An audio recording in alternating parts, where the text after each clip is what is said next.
तो कल हम लोगों ने डेरिवेशन किया था कि what is the torque experienced by current carrying loop in the uniform magnetic field.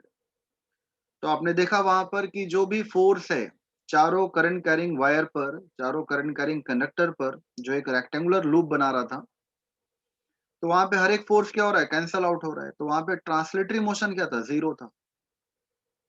और जब ट्रांसलेटरी मोशन आपका जीरो होगा तो वहां पर क्या होगा आपका, कि जो नेट इफेक्ट होगा ट्रांसलेटरी मोशन का वो जीरो होगा। मतलब पार्ट जो रेक्टेंगुलर कॉइल है, ना फॉरवर्ड डायरेक्शन में जाएगा, ना बैकवर्ड, ना अपवर्ड, ना डाउनवर्ड। पर वहां पर जो दो फोर्स था, ठीक है, एफ पी क्यू और एफ आर एस, वो दोनों क्या था आपका, ठीक है, अपोजिट डायरेक्शन में and having the perpendicular distance. तो उसके कारण क्या था, वहां पे टॉर्क आया था। टॉर्क इज इक्वल टू कितना आया था, तो N B I A sine theta. और स्केलर फॉर्म में, वेक्टर फॉर्म में क्या लिखे थे हम लोग, तो आई ए क्रॉस बी। क्या लिखे थे हम लोगों ने, आई ए क्रॉस बी। ठीक है, तो ये आपको ध्यान देना है सभी को। अब यहाँ पर देखिए,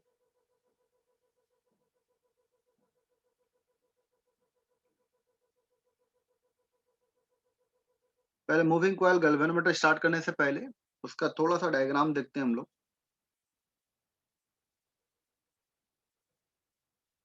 कि आखिर उसका डायग्राम क्या होता।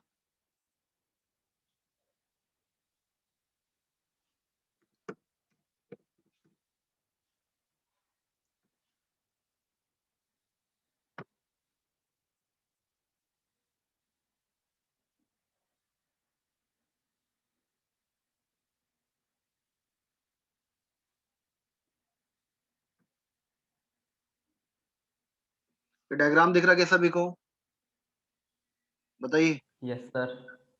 ठीक है, तो ये डायग्राम देखिए ये क्या है। यहाँ पे एक रेक्टेंगुलर कॉइल जो है आपका, ठीक है, सॉफ्ट आयरन कोर, हम लोग प्लेस करते हैं कहाँ पे, तो in the region of perpendicular magnetic field. North और साउथ का आपका एक मैग्नेटिक फील्ड है। और ये जो आर्मेचर है जो हमने पढ़ा था रेक्टेंगुलर कॉइल, तो सिर्फ एक कॉइल नहीं है, यहाँ पे एन नंबर ऑफ टर्न्स है। एन नंबर ऑफ टर्न्स का ये कॉइल है, which is connected to the hair spring. इसको हम लोग बोलते हैं हेयर स्प्रिंग। बहुत ही सॉफ्ट स्प्रिंग होता, ठीक है, बहुत ही ये सॉफ्ट स्प्रिंग होता है। तो देखिए असल में क्या होता है, गैल्वेनोमीटर क्या होता है, तो galvanometer is a device which is used to what, detect the current. ठीक है, अभी आपका गैल्वेनोमीटर बाद में आप पढ़ेंगे कि act as a measuring device. मतलब क्या, ये एमीटर की तरह भी काम करता है और वोल्ट मीटर की तरह भी काम करेगा।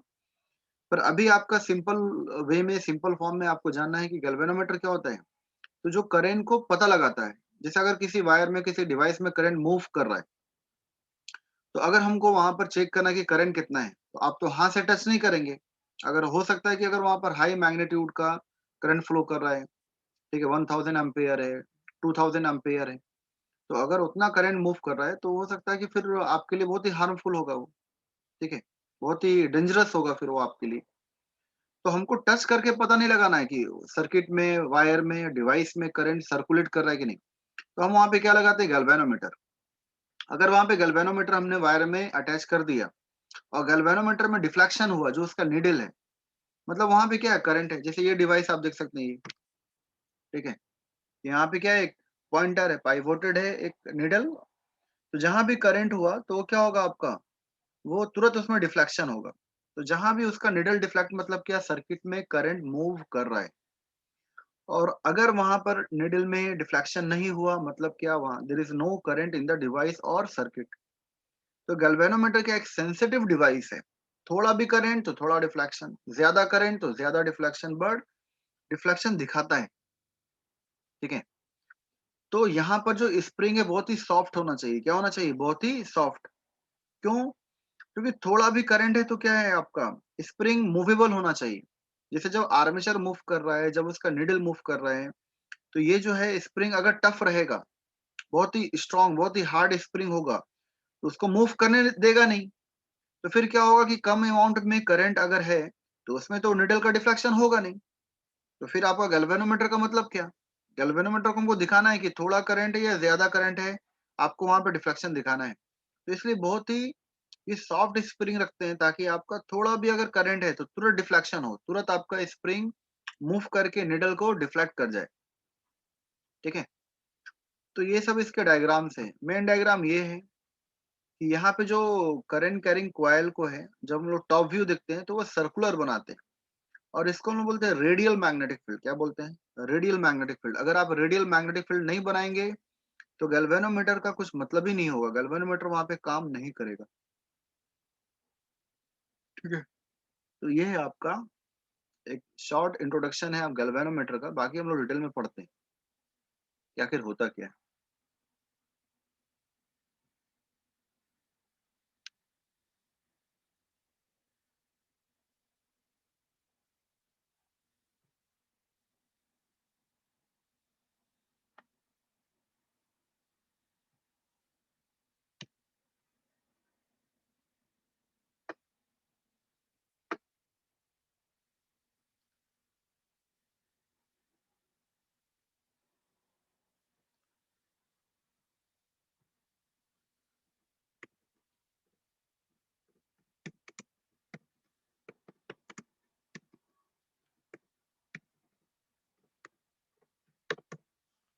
ठीक है, मूविंग कॉइल गैल्वेनोमीटर।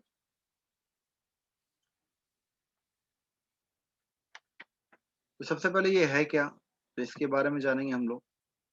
ठीक है, तो ये एक डिवाइस है जो करंट को सेंस करता है, डिटेक्ट करता है। ठीक है,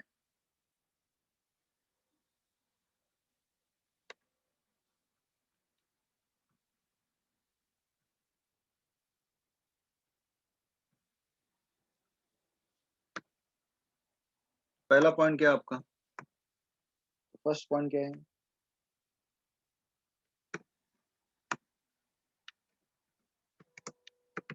it is a device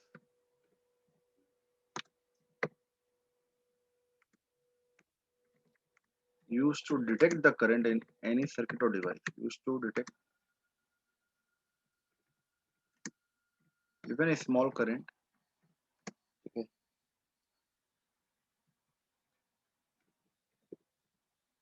flowing in an electric circuit or device. ठीक है,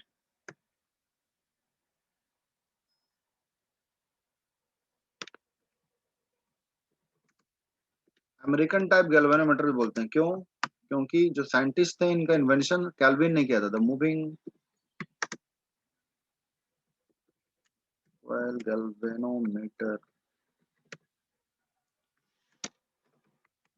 was first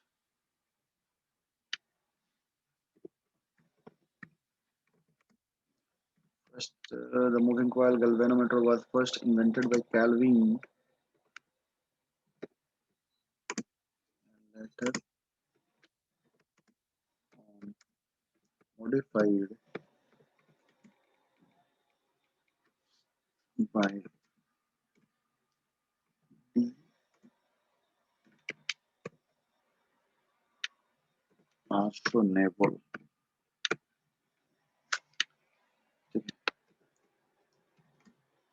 It is also known as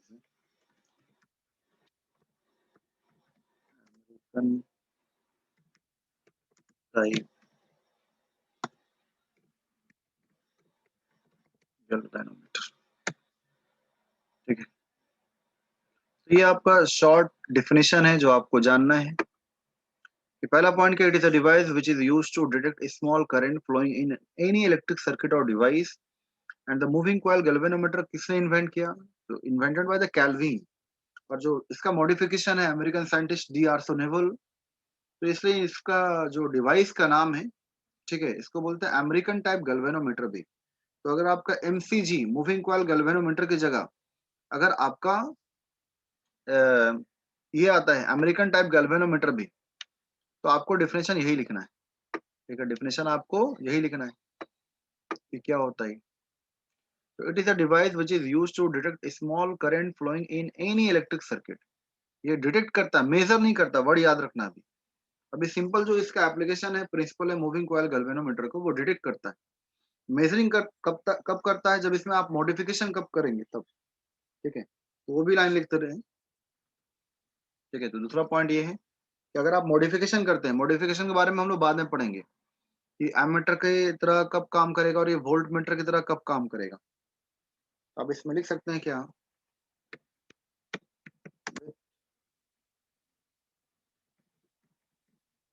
suitable modifications, the suitable modifications MCG can be used to measure current and current की जगह लिख दे रहे हैं आपका, इसको हम क्या बोलेंगे फिर, एमीटर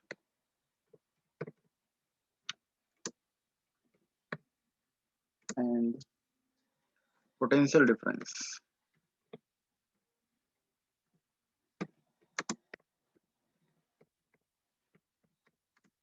जिसको आप बोलते हैं क्या, वोल्ट मीटर। ठीक है, तो अगर आप इसमें मॉडिफिकेशन करेंगे, जो रिक्वायर्ड मॉडिफिकेशन है आगे आप पढ़ेंगे, तो with the suitable modification in moving coil galvanometer, so it can be used to measure the current, and the device which is used to measure the current is called what, ammeter, and also to measure the potential difference। तो अगर ये potential difference measure कर रहा है तो इसको बोलते हैं वोल्ट मीटर। क्या बोलेंगे, वोल्ट मीटर। तो ये था आपका डेफिनेशन, क्या था ये डेफिनेशन। ठीक है, डायग्राम आपको हम भेज देंगे। ठीक है, आप नेट से देख सकते हैं, जो एक प्रॉपर डायग्राम है, दो हम डायग्राम भेज देंगे। तो एक डायग्राम ये भी बनाना आपको, और ये एक प्रॉपर डायग्राम ये। ठीक है, ये आपका मेन डायग्राम है, किसी बुक में ये रहता, ये डायग्राम। तो इसमें क्या होते हैं कंपोनेंट्स इसका, क्योंकि जब आपके एग्जाम में आएगा तो सब कुछ आता है। Explain the construction, working and principle of moving coil galvanometer. ठीक है, तो यहाँ पर इसका वर्किंग प्रिंसिपल क्या है, वर्किंग प्रिंसिपल यही है कि जहां भी अगर आपका coil in the region of magnetic field है, जहां भी आपका coil armature in the region of magnetic field है, तो क्या एक्सपीरियंस करेगा, टॉर्क। मतलब क्या, भला यहाँ पे करंट है और भला यहाँ पर मैग्नेटिक फील्ड है, पर जितने भी फोर्सेस है वो सब क्या होंगे, कैंसल्ड आउट। और वहां पे टॉर्क के कारण क्या होगा, उसमें मूवमेंट होगा, वहां पर एंगुलर डिस्प्लेसमेंट होगा, वहां पर क्या होगा, एंगुलर डिस्प्लेसमेंट होगा, बॉडी अपनी जगह से टर्निंग मोशन अफेक्ट करेगा। ठीक है, और ये स्प्रिंग है ताकि वो रिगेन कर सके। जब उसमें टॉर्क लग रहा है आर्मेचर में, जब मान लीजिए कोई भी सॉफ्ट आयरन कोर है या फिर कोई भी रेक्टेंगुलर कॉइल है, अगर वो टॉर्क एक्सपीरियंस कर रहा है तो मूव कर रहा है। जब मूव करेगा तो उसके लिए क्या, आपका स्प्रिंग होना जरूरी है। क्या होना जरूरी है, स्प्रिंग। ठीक है, तो अगर कोई भी मान लीजिए ये है तो ये मूव कर रहा है। ठीक है, यहाँ पे मूव कर रहा है, तो यहाँ से क्या आपका स्प्रिंग कनेक्टेड है कि जब ये मूव करे इधर, तो स्प्रिंग इसको वापस रिगेन करे। ठीक है, या फिर ये जब इधर जाए, ठीक है, तो वापस इसको स्प्रिंग इधर रिस्टोर करे। तो स्प्रिंग का जो प्रॉपर्टीज क्या है आपका, रीगेनिंग, रिस्टोर करना, तो वही है आपका। ठीक है, तो इसलिए इसको लगाते हैं यहाँ पर हेयर स्प्रिंग की, अगर थोड़ा भी इसमें डिस्प्लेसमेंट हो रहा है तो स्प्रिंग उसको रीगेन करे, restore to its initial position of the, जो भी रिक्वायर्ड था वहां पर वो रिस्टोर करे। ठीक है, अगर बॉडी में इधर मूवमेंट हो रहा है तो वापस इसको स्प्रिंग रिस्टोर करेगा। ठीक है, तो स्प्रिंग का ये काम है, तो वही आपका डिफ्लेक्शन होता है कि अगर करंट थोड़ा भी है तो वहां पर आपका डिफ्लेक्शन है। ठीक है, तो इसलिए स्प्रिंग को हम लोग सॉफ्ट स्प्रिंग रखते हैं। तो प्रिंसिपल वही है जो हम लोग कल पढ़े थे। अब देखिए एक चीज और है।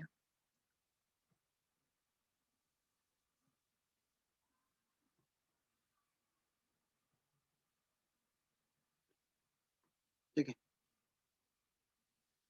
कि यहाँ पर अगर आपका सॉफ्ट आयरन कोर है, ठीक है, कल जो आपने डेरिवेशन देखा था, तो कल आपने डेरिवेशन में क्या देखा कि जो टाउ इज इक्वल टू है, तो tau is equal to, formula क्या था, N B I A sine theta. Tau is equal to what, N B I A sine theta. अब देखिए यहाँ पर जो वेक्टर फॉर्म में लिखे थे हम लोगों ने, टाउ इज इक्वल टू, तो क्या आएगा एन, अगर एन मतलब क्या नंबर ऑफ टर्न्स है तो आप सिंगल के लिए भी लिख सकते हैं, क्या लिखे थे हम लोगों ने, तो आई और ए क्रॉस बी, आई और ए क्रॉस बी, ये फॉर्मूला था। अगर एन लगाना तो यहाँ पे एन आ जाएगा, N I A cross B, where N is about the number of turns in the coil, तो A cross B where A is about the area, जो वहां पर एल इंटू डब्ल्यू को हम लोगों ने रिप्लेस किया था, तो यहाँ पर ए है और बी मतलब क्या मैग्नेटिक फील्ड। अब यहाँ थोड़ा ध्यान से देखिए, ठीक है, अगर मान लीजिए ये एक रेक्टेंगुलर कॉइल है, ठीक है, तो यहाँ पर इसका एरिया क्या होगा, एरिया क्या होता है परपेंडिकुलर, क्या होता है परपेंडिकुलर टू द सरफेस, तो यहाँ पे इसका एरिया क्या होगा, ये एरिया आएगा, ये बिल्कुल area normal to the surface आएगा, ठीक है, तो ये मेरा एरिया वेक्टर है, this is what area vector which is normal to the surface. बहुत ध्यान से समझिए, यही आपका प्रिंसिपल में आ रहे हैं हम लोग, ठीक है, तो ये मेरा ये ना मैग्नेटिक फील्ड क्या है, मैग्नेटिक फील्ड कल क्या था आपका हॉरिजॉन्टल था, ये मेरा मैग्नेटिक फील्ड है, ये मेरा क्या है मैग्नेटिक फील्ड, ठीक है, तो ये मेरा था मैग्नेटिक फील्ड, ये बी, ये मेरा मैग्नेटिक फील्ड था। तो यहाँ पर जब एरिया वेक्टर और मैग्नेटिक फील्ड परपेंडिकुलर है, एंगल क्या आपका 90 डिग्री, तो when theta is equal to क्या है 90 डिग्री, थीटा किसके बीच बन रहा है, एरिया और मैग्नेटिक फील्ड के बीच, एरिया और मैग्नेटिक फील्ड के बीच theta is equal to 90 degree. तो जब यहाँ पर थीटा 90 डिग्री है परपेंडिकुलर है, तो यहाँ पे साइन 90 क्या होगा 1, तो टाउ इज इक्वल टू क्या आएगा N B I A, maximum, maximum torque होगा, तो ये tau max is equal to क्या आएगा आपका N B I A, tau is equal to क्या आएगा N B I A, tau is equal to क्या आएगा एन बी आई ए, ठीक है। अब देखिए आपको याद रखना क्या, कि ये याद नहीं रखना है कि when the area vector is perpendicular to the direction of magnetic field, ये याद नहीं रखना है, ये तो है ही है कि जब एरिया वेक्टर आपका म्यूचुअली परपेंडिकुलर होगा with the direction of magnetic field, ये तो है ही है, पर आपको याद क्या रखना है कि जब tau is equal to N B I कब आएगा। देखिए तो यहाँ पर आपका प्लेन ऑफ कॉइल, ये प्लेन ऑफ कॉइल है, ये आपका क्या है प्लेन ऑफ कॉइल, ठीक है, ये आपका प्लेन ऑफ कॉइल है, ये इसको बोलते हैं प्लेन ऑफ कॉइल, ठीक है, तो यहाँ पर आपका plane of coil, current carrying coil, तो जब प्लेन ऑफ कॉइल किधर होगा, is along the direction of magnetic field, क्या लिखना है आपको, क्या याद रखना है, वेरी इंपॉर्टेंट है ये, बहुत इंपॉर्टेंट है ये, क्या याद रखना है, when plane of coil, when plane of coil is along the direction of, when plane of coil is along the direction of, when plane of coil is along the direction of magnetic field, when plane of coil is along the direction of magnetic field, ठीक है, तो जब plane of coil होगा किधर, along the direction of magnetic field होगा, ठीक है, when plane of coil is along the direction of magnetic field, तब जाकर क्या होगा आपका, ठीक है, when plane of coil is along the direction of magnetic field, तो यहाँ पर इनके बीच का एंगल क्या होगा 0 डिग्री, ये बिल्कुल पैरेलल है, तो दैट इज आप क्या लिख सकते हैं, दैट इज पैरेलल, कौन प्लेन ऑफ कॉइल और मैग्नेटिक फील्ड। तब यहाँ पर क्या है आपका टाउ इज इक्वल टू क्या है एन बी आई है, टाउ इज इक्वल टू क्या है एन बी आई है, ठीक है, तो आपको याद रखना है कि जो मैक्सिमम टॉर्क कब आएगा, when the plane of coil is along the direction of magnetic field. दूसरा केस देखिए, मान लीजिए आपका कॉइल इस टाइप का है, ठीक है, ये आपका कॉइल है, ठीक है, तो यहाँ पे एरिया वेक्टर क्या होगा, परपेंडिकुलर टू द सरफेस, ये आपका एरिया वेक्टर। क्या ये perpendicular to the surface, that is what area vector. और यहाँ पर आपका डायरेक्शन ऑफ मैग्नेटिक फील्ड क्या था, पैरेलल।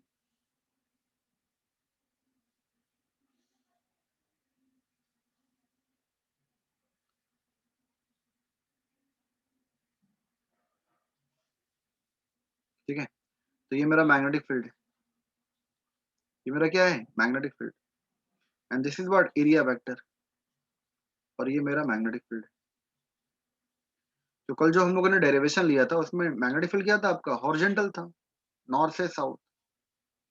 तो यहाँ पर एरिया वेक्टर क्या आपका, is along the direction of magnetic field. यहाँ पर क्या है केस 2 में, यहाँ पे एरिया वेक्टर क्या आपका, parallel with the direction of magnetic field. या फिर आप ये भी बोल सकते हैं कि एरिया वेक्टर आपका एंटी पैरेलल हो, क्या हो। ठीक है, तो जब एरिया वेक्टर क्या है, parallel to the direction of magnetic field, मतलब क्या थीटा इज इक्वल टू क्या होगा, 0 डिग्री, या फिर theta is equal to what 180 degree, pi हो, कि एरिया वेक्टर इधर और मैग्नेटिक फील्ड इधर है। ठीक है, एरिया वेक्टर आपका मान लीजिए परपेंडिकुलर है, और आप उल्टे डायरेक्शन में मैग्नेटिक फील्ड इधर दे रहे हैं, नॉर्थ इधर है, साउथ इधर है, तो आपका मैग्नेटिक फील्ड का डायरेक्शन ये है। तो जब एंटी पैरेलल हो या फिर आपका parallel with the direction of magnetic field हो एरिया वेक्टर, तो यहाँ साइन थीटा क्या होगा, 0 डिग्री, या साइन पाई क्या होता है, 0। तो यहाँ पे टॉर्क कुछ भी नहीं लगेगा, टॉर्क यहाँ पे कुछ भी नहीं लगेगा। तो आपको याद ये नहीं रखना है कि area vector is parallel to the direction of magnetic field. आपको याद क्या रखना है कि यहाँ पर प्लेन ऑफ कॉइल क्या है, प्लेन ऑफ कॉइल को देखिए। ठीक है, जब आप प्लेन ऑफ कॉइल को देखेंगे तो प्लेन ऑफ कॉइल कैसा है, तो ये,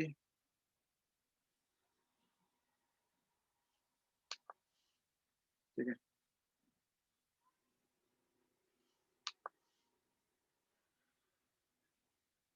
ये आपका प्लेन ऑफ कॉइल है। क्या ये प्लेन ऑफ कॉइल, इसको हम लोग क्या लिखेंगे,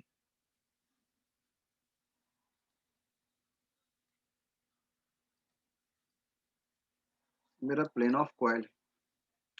तो when plane of coil, when plane of coil is perpendicular to the direction of magnetic field, when plane of coil is,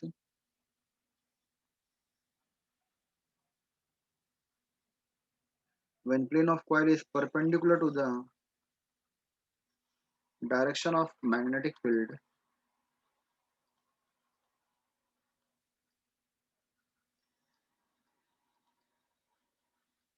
when plane of coil is perpendicular to the direction of magnetic field, तो आपका torque क्या होगा, 0 होगा। क्या होगा, 0। तो ये बहुत ही इंपॉर्टेंट चीज हमने आपको आपको बताया। ठीक है, तो पहला आपको याद रखना है क्या, कि जो मूविंग कॉइल गैल्वेनोमीटर में सबसे पहले जो आपका प्लेन ऑफ कॉइल, और क्योंकि वहां पे टाउ जब होगा तभी तो मैग्नेटिक निडल में डिफ्लेक्शन होगा, तभी गैल्वेनोमीटर क्या होगा, थोड़ा भी करंट में क्या होगा, डिफ्लेक्शन दिखाएगा।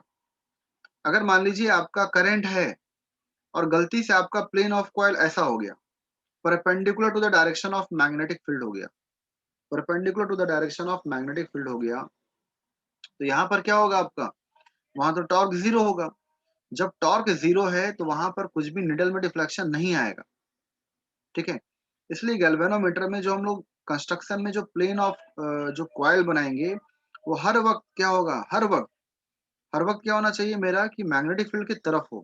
कि when plane of coil is along the direction of magnetic field, तो हर वक्त आपका टाउ क्या लगेगा, एनबीआई मैक्सिमम लगेगा, क्योंकि साइन 91 है, या साइन थीटा क्या हो गया, 90 डिग्री।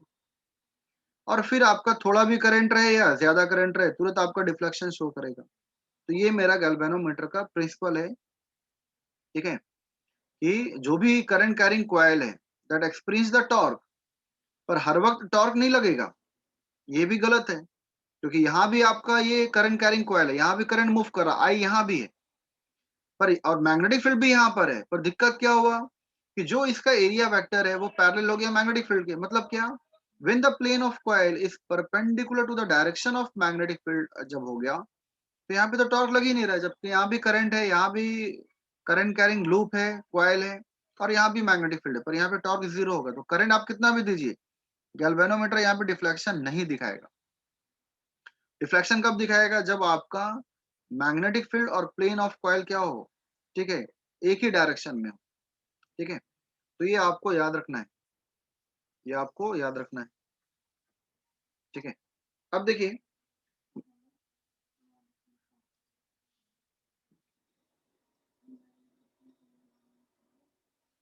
ये जो कंसेप्ट है, ये उसी का कंसेप्ट है जो अभी हमने बताया। तो यहाँ पर हम लोग रेडियल मैग्नेटिक फील्ड बनाते हैं। क्या बनाते हैं? Radial magnetic field. अगर आपका मैग्नेटिक फील्ड इस टाइप का होगा तो कभी भी अगर बिल्कुल स्ट्रेट होगा, जैसे ये डायग्राम गलत है, कि अगर आपका ये इस टाइप का मैग्नेटिक फील्ड है तो यहाँ पर क्या होगा, ठीक है, कि मैग्नेटिक फील्ड और एरिया वेक्टर क्या हो जाएगा आपका, जो मैग्नेटिक फील्ड है और एरिया वेक्टर हर वक्त 90 डिग्री नहीं होगा, हर वक्त 90 डिग्री नहीं होगा। तो इसलिए हम लोग इसको बनाते हैं रेडियल मैग्नेटिक फील्ड। और रेडियल मैग्नेटिक फील्ड का कंसेप्ट क्या है आपको समझा रहे हैं।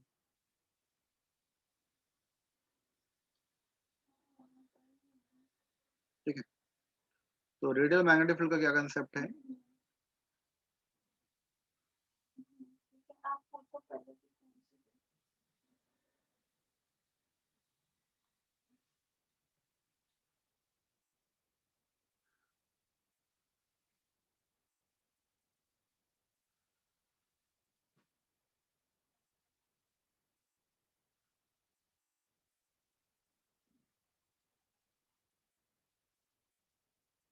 ये मेरा नॉर्थ पोल हो गया। क्या हो गया?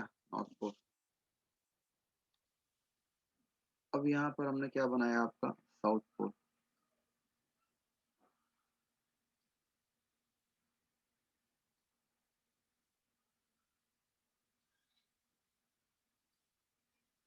अब यहाँ पर आपका एक कॉइल है,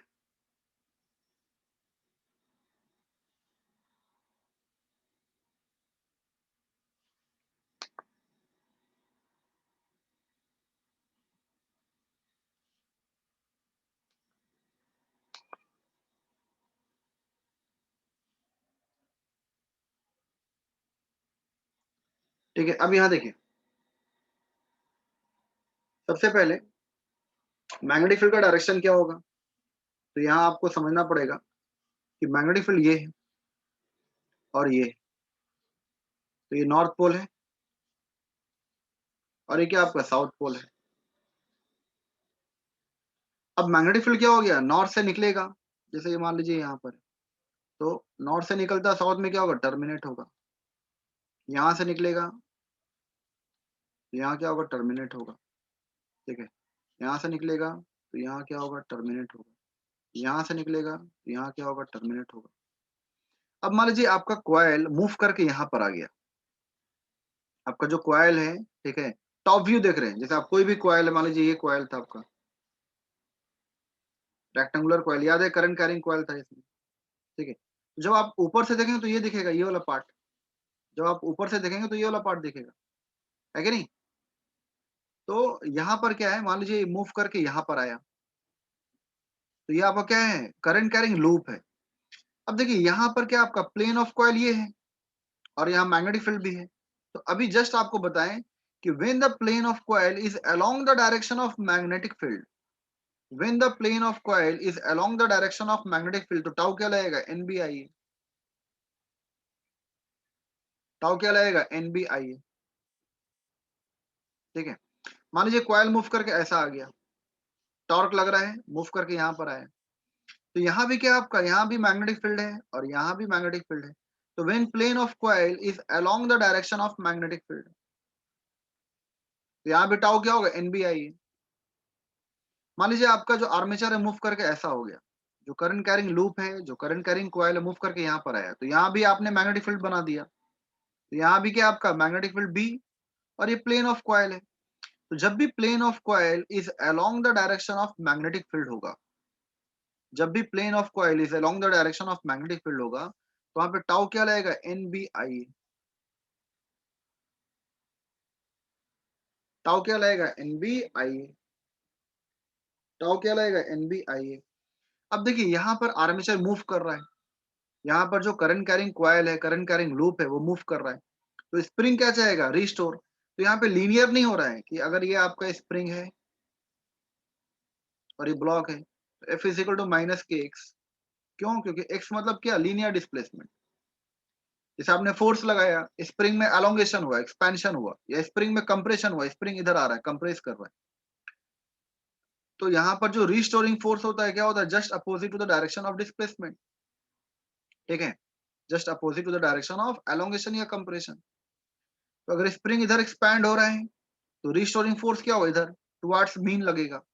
अगर स्प्रिंग इधर जा रहा है, कंप्रेस हो रहा है, तो रिस्टोरिंग फोर्स क्या होगा, इधर होगा, माइनस के एक्स। क्यों, क्योंकि एक्स मतलब क्या, लीनियर डिस्प्लेसमेंट है, डिस्टेंस है। पर यहाँ पर क्या हो रहा है, आपका जब आर्मेचर मूव कर रहा है, रेक्टेंगुलर करंट कैरिंग कॉइल जो सॉफ्ट आयरन कोर मूव कर रहा है, तो यहाँ पर क्या होगा, आपका एंगुलर डिस्प्लेसमेंट हो रहा है, स्प्रिंग नीचे है, उसको वापस रीगेन करना चाह रहा है। तो यहाँ पे एफ की जगह क्या आएगा, टाउ, ये माइनस के, और यहाँ पे क्या लेंगे, थीटा। तो ये लीनियर फोर्स था स्प्रिंग में, यहाँ पर क्या आएगा, एंगुलर फोर्स। स्प्रिंग कांस्टेंट यहाँ भी है, वही स्प्रिंग है, तो स्प्रिंग कांस्टेंट तो सेम रहेगा। और यहाँ लीनियर डिस्प्लेसमेंट की जगह क्या आएगा, आपका एंगुलर डिस्प्लेसमेंट आएगा। तो टाउ इज इक्वल टू क्या आएगा, minus K theta. Tau is equal to what, minus K theta. तो मैग्नीट्यूड में लेंगे के थीटा, माइनस क्या बता रहा है कि जो एंगुलर टॉर्क का डायरेक्शन है एंगुलर डिस्प्लेसमेंट के जस्ट अपोजिट होगा, तो हम डायरेक्शन मैग्नीट्यूड ले रहे हैं। तो यहाँ tau is equal to tau tau is equal to N B I is equal to क्या लेंगे, के थीटा। नेगेटिव क्या बता रहा, डायरेक्शन, जिस तरह restoring force just opposite to the direction of elongation था, उस तरह आपका जो रिस्टोरिंग टॉर्क लगेगा just opposite to the direction of angular displacement होगा। तो यहां से आपको क्या दिखाना है कि I is equal to K theta upon N B A. अब यहाँ देखिए के क्या आपका स्प्रिंग कांस्टेंट है, एन मतलब क्या, नंबर ऑफ टर्न्स है, तो ये भी कांस्टेंट है। अगर आप एक डिवाइस बना रहे हैं तो जो आपने नंबर ऑफ टर्न्स बनाया वो तो कांस्टेंट रहेगा। तो यहाँ स्प्रिंग कांस्टेंट भी, जो आपने स्प्रिंग फिक्स कर दिया जो भी डिवाइस में कंपोनेंट में, तो कांस्टेंट है। एन मतलब क्या, आपने जो नंबर ऑफ टर्न्स का डिवाइस बनाया वो कांस्टेंट रहेगा। ऐसा नहीं कि अगर डिवाइस वर्किंग कर रहा है तो नंबर ऑफ टर्न्स अपने आप 10 बढ़ जाएगा, नहीं। मैग्नेटिक फील्ड भी आपने अगर यूनिफॉर्म मैग्नेटिक फील्ड लगाया, कांस्टेंट है, एरिया भी कांस्टेंट ही रहेगा, जो भी सॉफ्ट आयरन कोर है, जो भी आपका करंट कैरिंग लूप है। तो यहाँ से आई इज इक्वल टू क्या आएगा, डायरेक्टली प्रोपोर्शनल टू थीटा। तो यहाँ देखिए अगर करंट कम तो डिफ्लेक्शन कम। थीटा मतलब क्या, एंगल का जो डिफ्लेक्शन होगा वो क्या होगा, कम होगा, जो स्प्रिंग को कम रिस्टोर करना पड़ेगा। ठीक है, तो करंट कम तो एंगुलर डिस्प्लेसमेंट कम, तो कम रिस्टोरिंग टॉर्क लगेगा। क्यों, क्योंकि restoring torque is what, directly proportional to angular displacement.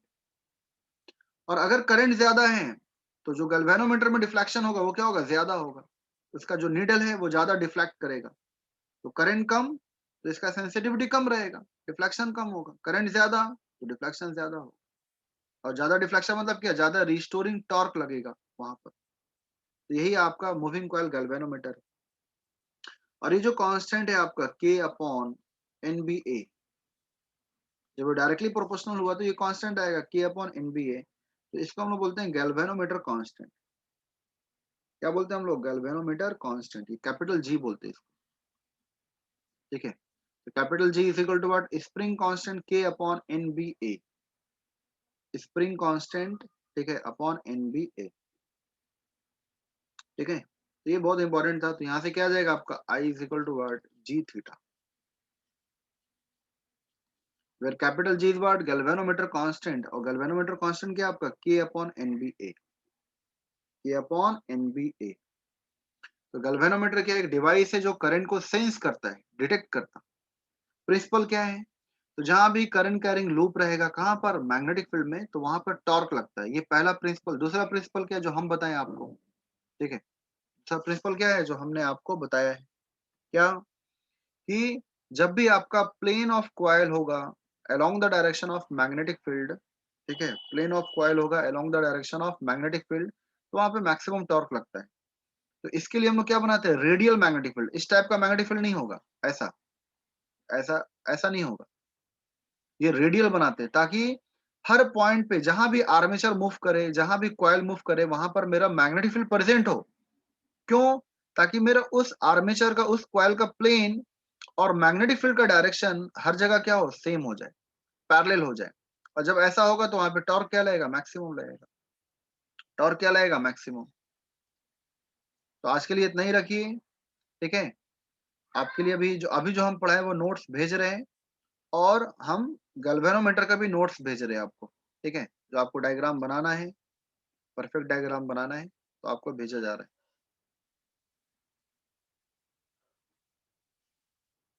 कल पढ़ेंगे आगे एमीटर और वोल्टमीटर के बारे में, मतलब मॉडिफिकेशन इन